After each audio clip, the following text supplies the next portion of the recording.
through how to see private account followers on Instagram. So let's get started. Firstly, Instagram does not have any built-in feature to see someone's followers of private account. But if you want to do this, then you'll have to appeal to the Instagram support for that, because Instagram respects its user privacy and policy.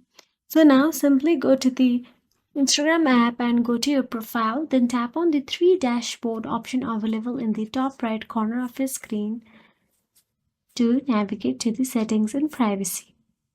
Now scroll down till the bottom and look for the help option available there. Once you find it, tap on it. Then inside help, tap on the report a problem. Now continue with the process. Once you're inside the Instagram support, all you have to do is appeal to them to see someone's private account followers, and you can also upload their screenshot of the account by using the upload option available in the bottom. So that is it. If you found this video helpful, please like, share and subscribe, and thank you so much for watching.